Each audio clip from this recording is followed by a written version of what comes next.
تمام تعریف اللہ کے لیے ہے، ہم اس کی حمد کرتے ہیں، اس سے مدد اور مغفرت چاہتے ہیں۔ ہم اللہ کی بارگاہ میں اپنے نفسوں کی برائیوں اور اپنے برے اعمال سے پناہ لیتے ہیں۔ اللہ جسے ہدایت دے اسے کوئی گمراہ کرنے والا نہیں، اور جسے گمراہ کرے اسے کوئی ہدایت دینے والا نہیں۔ میں گواہی دیتا ہوں کہ ایک اللہ کے سوا کوئی معبود برحق نہیں، اس کا کوئی شریک نہیں، اور میں گواہی دیتا ہوں کہ محمد اس کے بندے اور رسول ہیں۔ اللہ درود نازل کرے آپ پر، آپ کے آل و اصحاب پر، اور بہت زیادہ سلامتی نازل کرے۔ اے ایمان والو، اللہ کا کما حقہ تقوی اختیار کرو اور تم نہ مرو مگر اس حال میں کہ تم مسلمان ہو۔ اما بعد، یقیناً اللہ تعالی حکیم و علیم ہے، اس کے افعال انتہائی حکمت، عظیم مصلحت اور اچھے مقصد کی بنیاد پر صادر ہوتے ہیں۔ وہ معاملات کے آغاز و انجام سے باخبر ہے اور چیزوں کو ان کی حقیقی جگہوں پر رکھنے والا ہے، ان کی خصوصیتوں اور منفعتوں کو جاننے والا اور ان کے حقائق اور انجام سے باخبر ہے۔ اس کی شان کتنی عظیم ہے اور اس کی بادشاہت کتنی غالب ہے۔ اللہ کے بندو، جہاں تک انسان کی حالت ہے تو وہ اسی طرح ہے جیسا کہ قرآن نے بیان کیا ہے۔ اللہ نے فرمایا انسان کو جلد بازی سے پیدا کیا گیا، یعنی وہ جلد بازی سے مرکب ہے اور جلد بازی پر اس کی تخلیق کی گئی ہے۔ پتہ چلا کہ جلد بازی اس کی فطرت اور خلقت میں ہے، اور اللہ سبحانہ تعالی نے فرمایا اور انسان بڑا جلد باز واقع ہوا ہے، یعنی بہت زیادہ جلد بازی کرنے والا۔ اس کے دل میں جو آئے اور اس کے خیال پر جو گزرے اس کی طلب میں جلدی کرتا ہے، انتظار نہیں کرتا بلکہ چیزوں کی طرف تیزی سے لپکتا ہے اور چاہتا ہے کہ وہ جلد واقع ہوں۔ بھائیو، جلد باز کی کچھ علامتیں ہیں جن سے اسے پہچانا جاتا ہے۔ امام ابو حاتم بستی رحمہ اللہ نے کہا، جلد باز جاننے سے پہلے بولتا ہے، سمجھنے سے پہلے جواب دیتا ہے، تجربہ کرنے سے پہلے تعریف کرتا ہے اور تعریف کرنے کے بعد مذمت کرتا ہے۔ جلد باز کے ساتھ شرمندگی لگی رہتی ہے اور سلامتی اس سے دور رہتی ہے، اور عرب جلد بازی کو تمام ندامتوں کی ماں کہتے ہیں۔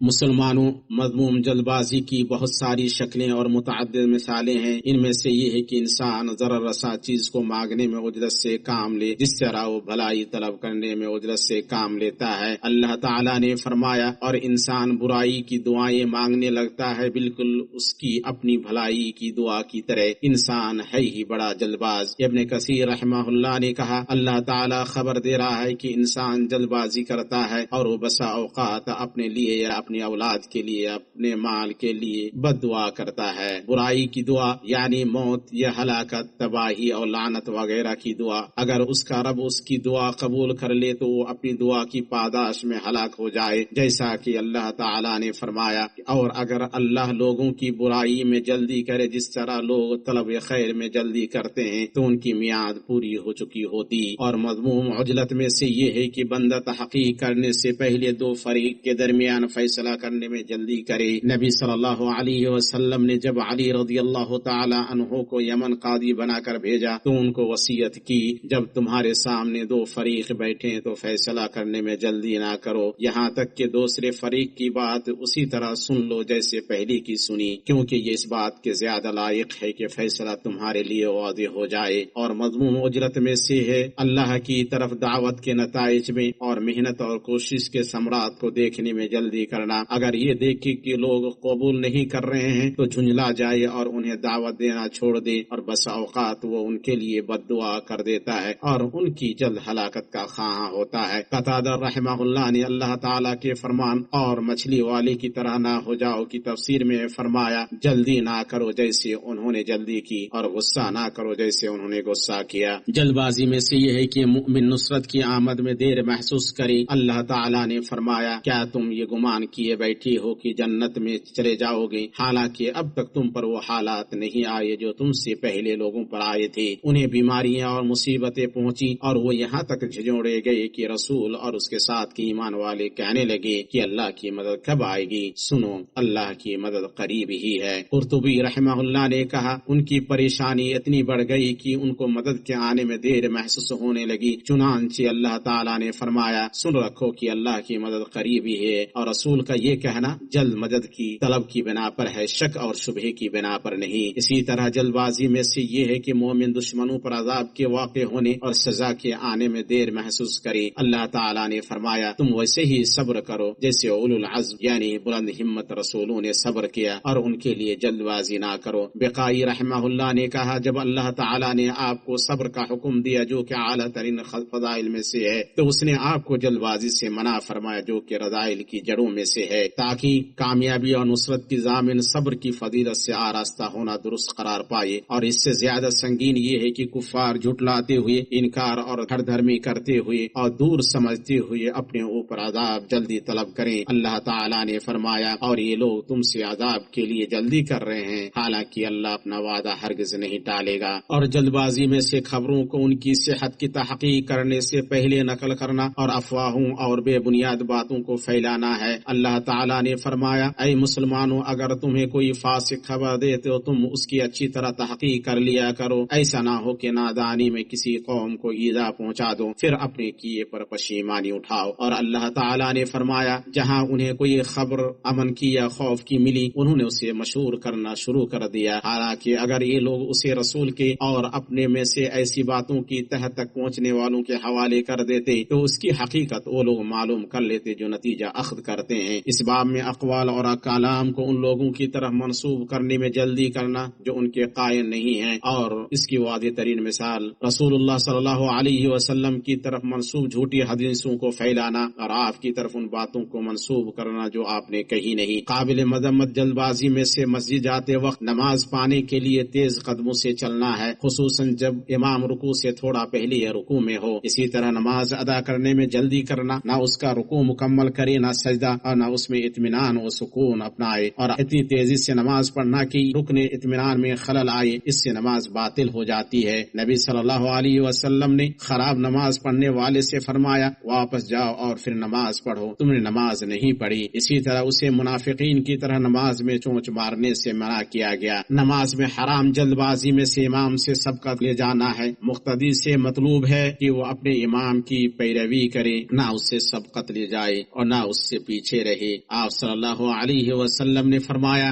امام صرف اس لیے بنایا گیا کہ اس کی اقتداء کی جائے، سو اس سے اختلاف نہ کرو، چنانچہ جب وہ تکبیر کہے تو تم تکبیر کہو، جب رکوع کرے تو تم رکوع کرو، اور جب وہ سجدہ کرے تو تم سجدہ کرو۔ جلد بازی میں سے بندے کا اپنی دعا کی قبولیت اور اپنی مصیبت کے دور ہونے کی جلدی کرنا ہے۔ آپ صلی اللہ علیہ وسلم نے فرمایا تم میں سے کوئی جب تک جلد بازی نہ کرے اس کی دعا قبول کی جاتی ہے، وہ کہتا ہے میں نے دعا کی اور میری دعا قبول نہیں کی گئی۔ اس جلد بازی میں سے یہ ہے کہ انسان اللہ سے اپنی ضرورتیں طلب کرے، مگر جن آداب دعا سے یہ شروع کرنا چاہیے انہیں چھوڑ دے۔ رسول اللہ صلی اللہ علیہ وسلم نے ایک آدمی کو اپنی نماز میں دعا کرتے ہوئے سنا جس میں اس نے نہ اللہ کی عظمت بیان کی اور نہ نبی صلی اللہ علیہ وسلم پر درود بھیجا، تو آپ صلی اللہ علیہ وسلم نے فرمایا اس نے جلد بازی کی۔ پھر آپ نے اسے بلایا اور اس سے اور دوسروں سے فرمایا جب تم میں سے کوئی نماز پڑھے تو پہلے اپنے رب عز و جل کی عظمت بیان کرے اور اس کی تعریف کرے، پھر نبی صلی اللہ علیہ وسلم پر درود بھیجے، پھر اس کے بعد جو مرضی دعا کرے۔ اور اللہ تعالیٰ نے فرمایا اور جو شخص اللہ پر توکل کرے گا اللہ اسے کافی ہوگا، اللہ تعالیٰ اپنا کام پورا کر کے ہی رہے گا۔ اللہ تعالیٰ نے ہر چیز کا ایک اندازہ مقرر کر رکھا ہے۔ اللہ کے اس فرمان سے کشیدہ فوائد میں سے ایک فائدہ وہ ہے جسے ابن قیم رحمہ اللہ نے بیان کیا ہے۔ جب اللہ تعالیٰ نے یہ ذکر کیا کہ وہ اپنے اوپر صبر کرنے والوں کے لیے کافی ہے تو اس سے یہ وہم پیدا ہو سکتا ہے کہ توکل کے وقت یہ کفایت فوری حاصل ہو جائے، چنانچہ اس کے فوراً بعد فرمایا اللہ تعالیٰ نے ہر چیز کا ایک اندازہ مقرر کر رکھا ہے، یعنی کہ وقت مقرر کر رکھا ہے جس سے وہ تجاوز نہیں کر سکتی ہے، وہ اسے اس وقت تک لے جائے گا جو اس کے لیے مقرر کیا ہے۔ اس لیے توکل کرنے والا جلد بازی کرتے ہوئے یہ نہ کہے میں نے تو توکل کیا اور دعا کی لیکن کچھ بھی حاصل نہیں ہوا اور نہ مجھے کفایت ملی، اللہ اپنا کام اس کے مقررہ وقت میں پورا کرنے والا ہے۔ ان کی بات ختم ہوئی۔ اسی طرح جلد بازی میں سے رزق کے حصول میں دیر محسوس کرنا ہے، چنانچہ جلد بازی کرتے ہوئے اسے حرام راستوں اور ناجائز طریقوں سے طلب کرنے لگے۔ آپ صلی اللہ علیہ وسلم نے فرمایا رزق کے آنے میں دیر محسوس کرنا تمہیں اس بات پر آمادہ نہ کرے کہ تم اسے اللہ کی نافرمانی سے طلب کرو، اللہ کے پاس جو چیز ہے اسے صرف اس کی اطاعت ہی سے حاصل کیا جا سکتا ہے۔ مذموم اجرت میں سے بغیر علم کے اللہ پر کوئی بات باندھنا ہے اور فتویٰ کے اہل یا فتویٰ نقل کرنے والے کا فتویٰ دینے میں جلدی کرنا ہے، جبکہ اس امت کے اسلاف یعنی صحابہ اور تابعین فتویٰ سے بھاگتے تھے اور اس میں ٹھہراؤ سے کام لیتے تھے، بلکہ وہ اسے ایک دوسرے پر ٹال دیتے تھے۔ اس مذموم اجلت میں سے ایک ہی حالت پر صبر نہ کرنا ہے، ہر چند کی وہ نعمت و خوشحالی کی حالت ہو،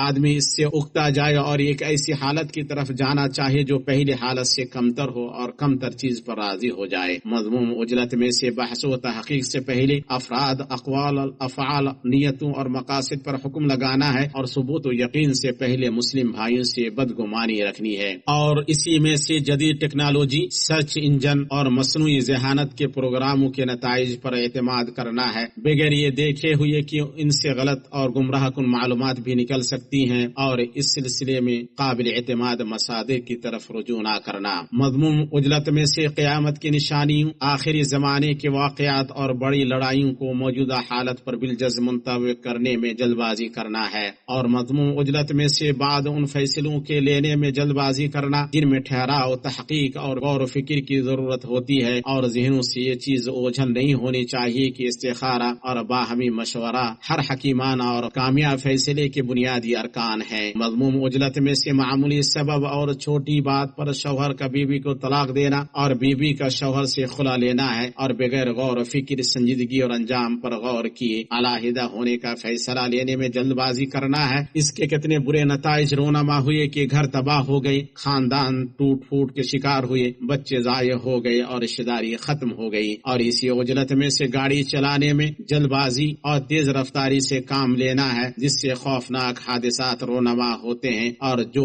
بہت سی جانوں کی ہلاکت، خطرناک بیماریوں، دائمی مصیبتوں اور مالوں کی تباہی کا سبب بنتے ہیں۔ انسان کے لیے مذموم جلد بازی کی سب سے خطرناک شکل دنیا کو آخرت پر ترجیح دینا، دنیاوی زندگی کی آسائشوں میں ڈوب جانا اور آخرت سے غافل ہو جانا ہے۔ قیامت کے دن کافروں سے بطور ڈانٹ ڈپٹ اور زجر و توبیخ کے جو باتیں کہی جائیں گی ان میں سے یہ ہوگی، تم نے اپنی نیکیاں دنیا کی زندگی ہی میں برباد کر دی اور ان سے فائدہ اٹھا چکے، سو جس نے اپنی ساری نیکیاں دنیا ہی میں برباد کر دی اور حرام شہوتوں میں ڈوب گیا اور اسی دنیا میں انہیں حاصل کرنے میں جلدی کی، وہ آخرت میں ان سے محروم رہے گا۔ بھائیو، وقت سے پہلے معاملات میں جلد بازی انہیں اکثر بگاڑ دیتی ہے۔ سنجیدگی، بردباری، ٹھہراؤ اور نرمی ان عظیم خوبیوں میں سے ہیں جنہیں اللہ تعالیٰ پسند کرتا ہے۔ اللہ کے نبی صلی اللہ علیہ وسلم نے اشج عبد قیس سے فرمایا، تمہارے اندر دو ایسی خوبیاں ہیں جنہیں اللہ پسند کرتا ہے، بردباری اور سنجیدگی۔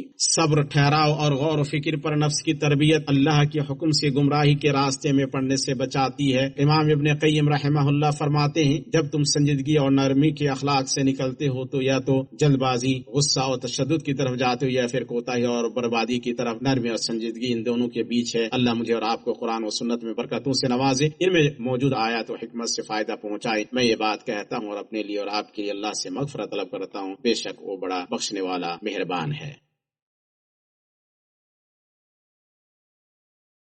تمام تعریف اللہ کے لیے ہے جو بہت حکمت و علم والا ہے۔ میں گواہی دیتا ہوں کہ ایک اللہ کے سوا کوئی معبود برحق نہیں، وہ اکیلا ہے، اس کا کوئی شریک نہیں، اور میں گواہی دیتا ہوں کہ ہمارے سردار اور نبی محمد اس کے بندے اور رسول ہیں۔ اللہ ان پر اور ان کے آل و اصحاب پر درود اور بہت زیادہ سلامتی نازل فرمائے۔ اما بعد، اے مسلمانوں، بندوں کی فطرت ہے کہ عجلت سے کام لیتے ہیں، جبکہ اللہ تعالیٰ بندوں کے جلدی مچانے سے جلد بازی نہیں کرتا، یہاں تک کہ امور اس غایت تک پہنچ جاتے ہیں جو اس نے چاہا ہے۔ خباب بن ارت رضی اللہ تعالی عنہ سے روایت ہے، انہوں نے فرمایا، ہم نے رسول اللہ صلی اللہ علیہ وسلم سے شکایت کی جبکہ آپ کعبے کے سائے میں اپنی چادر کو تکیہ بنائے لیٹے ہوئے تھے۔ ہم نے عرض کیا، آپ ہمارے لیے مدد کیوں نہیں مانگتے؟ آپ اللہ سے ہمارے لیے دعا کیوں نہیں کرتے؟ آپ نے فرمایا، تم سے پہلے آدمی کے لیے زمین میں گڑھا کھودا جاتا، پھر اس میں اسے ڈالا جاتا، پھر آرا لایا جاتا اور اس کے سر پر رکھ کر اس کے دو ٹکڑے کر دیے جاتے، لیکن یہ چیز بھی اس کو اس کے دین دین سے برگشتہ نہ کرتی تھی. پھر اس کے گوشت کے نیچے ہڈی اور پٹھوں پر لوہے کی کنگھیاں پھیر دی جاتی تھی، لیکن یہ اذیت بھی اسے اس کے دین سے نہ ہٹا سکی. اللہ کی قسم، اللہ اس دین کو ضرور مکمل کرے گا. یہاں تک کہ اگر کوئی مسافر صنعاء سے حضرہ موت کا سفر کرے گا تو اسے اللہ کے سوا کسی کا ڈر نہ ہوگا، اور نہ ہی اسے اپنی بکریوں پر بھیڑیے کا خوف ہوگا، مگر تم لوگ جلدی مچا رہے ہو. اللہ کے بندو، کچھ ایسے امور ہیں جو مضمون جلد بازی میں داخل نہیں، بلکہ آدمی سے مطلوب ہے کہ وہ انہیں انجام دینے میں جلدی کرے اور انہیں حاصل کرنے میں تیزی دکھائے. چنانچہ جو چیزیں دیری اور تاخیر کے متحمل نہیں ہیں، ان میں گناہوں اور نافرمانیوں سے باز آنا، توبہ کرنے اور اللہ کی طرف رجوع کرنے میں جلدی کرنا، نیکیوں کے کام میں سبقت کرنا، ان کا موقع ملے تو اسے غنیمت جاننا، اور ہر اس کام کو کرنا ہے جس کا اندازہ اور انجام تیاری اور ترتیب کے بعد خوش آئند ہو. اللہ تعالیٰ نے اپنے کلیم موسیٰ علیہ